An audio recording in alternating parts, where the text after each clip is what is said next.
నమస్తే అండి. రైతు లోకానికి శ్రీనివాసమూర్తి ఒంగోలు.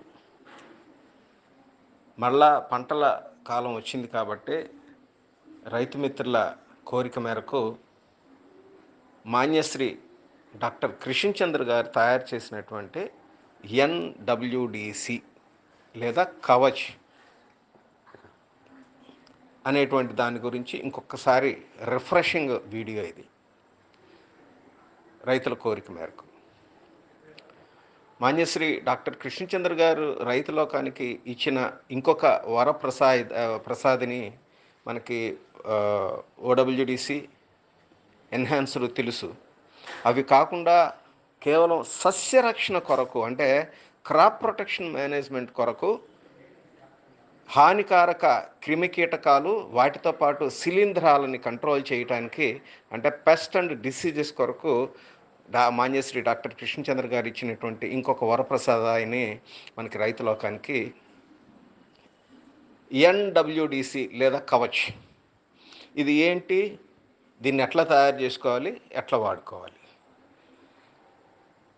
ఆల్మోస్ట్ మనకి ఓడబ్ల్యూడిసి ఎట్లా తయారు చేసుకున్నామో అట్లనే దీన్ని కూడా తయారు చేసుకోవాలి. కాకపోతే కొద్ది చిన్న చిన్న మార్పులు ఉన్నాయి. అంటే 200 లీటర్ల పరిమాణంలో ఎలా తయారు చేసుకోవాలనేటువంటి మోడల్ గురించి ఈరోజు మనం చర్చించుకుందాం. 200 లీటర్ల బ్యారెల్ ఒకటి తీసుకొని దానిలో 2 కేజీల బెల్లాన్ని నలక్కొట్టు వేసి దాని నిండా నీళ్లు పట్టుకోవాలి 200 లీటర్లు. ఇప్పుడు దీనిలో ఎన్‌డబ్ల్యూడీసీ బాటిల్ మనకి 50 ml ప్యాక్లో దొరుకుతుంది. అట్లాంటి ఎన్‌డబ్ల్యూడీసీ బాటిల్ ఒక దాన్ని తీసుకొని దాన్ని శుభ్రంగా దానిలో కలుపుకోవాలి. 200 లీటర్ల బెల్లపు ద్రావణంలో ఒక బాటిల్ ఎన్‌డబ్ల్యూడీసీ లేదా కవచ్ కలుపుకోవాలి. ఇట్లా కలుపుకున్న దాన్ని వీలైనంత వరకు నీడలో ఉండేటట్టుగా చూసుకోండి, చెట్టు నీడ అయినా పర్వాలేదు. దీన్ని రోజు 2 పూటల వసతిని అనుసరించి కనీసం ఒక పూట అయినా సరే 2 నిమిషాల పాటు సవ్య దిశలో కలబెట్టుకోవాలి.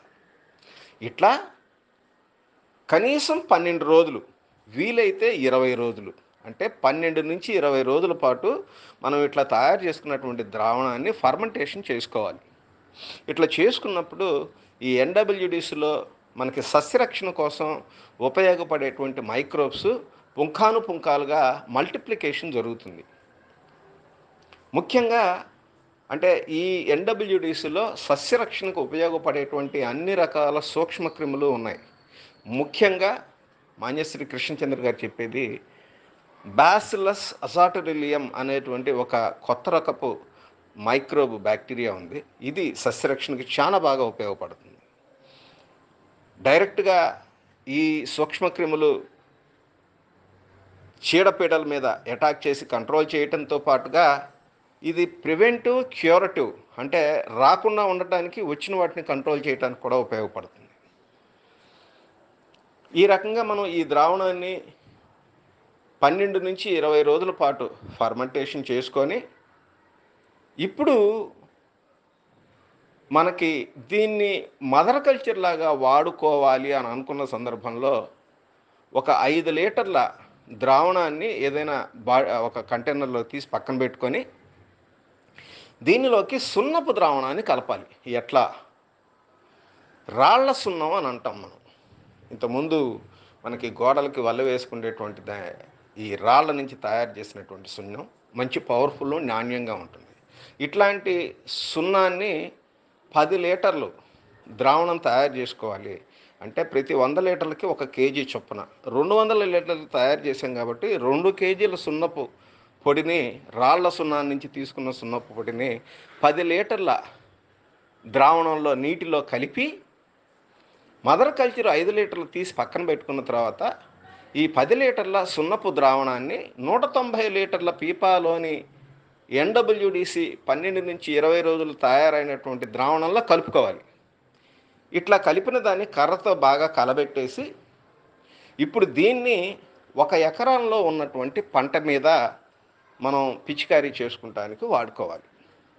ఇట్లా వాడుకున్నప్పుడు చీడపీడలు రాకుండా ఉండటానికి ఉపయోగపడుతుంది. పీరియాడికల్గా దీన్ని వారమో లేదా 10 రోజులకి వాడుకుంటూ ఉన్నప్పుడు, లేదా ఆల్రెడీ అప్పటికి ఏదైనా చీడపీడలు ఉంటే కనుక వాటిని కూడా కంట్రోల్ చేయడానికి ఉపయోగపడుతుంది. అంతేకాదు దీనిలో ఉన్నటువంటి మైక్రోబ్స్ మొక్కలో స్వతసిద్ధంగా రోగనిరోధక వ్యవస్థను కూడా పెంచుతాయి.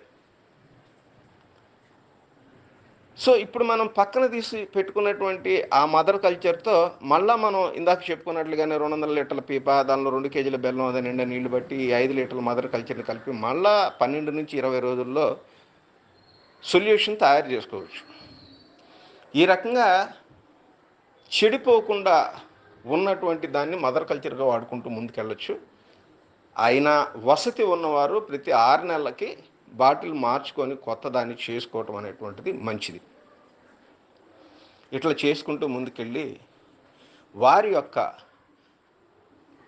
పంటలలో వివిధ రకాల పంటలలో ఉన్నటువంటి చీడపీడల్ని చాలా సమర్థవంతంగా ప్రకృతి సేంద్రియ వ్యవసాయం అనుసరించే వాళ్ళతో పాటుగా కెమికల్ వాళ్ళు కూడా చేసుకోవచ్చు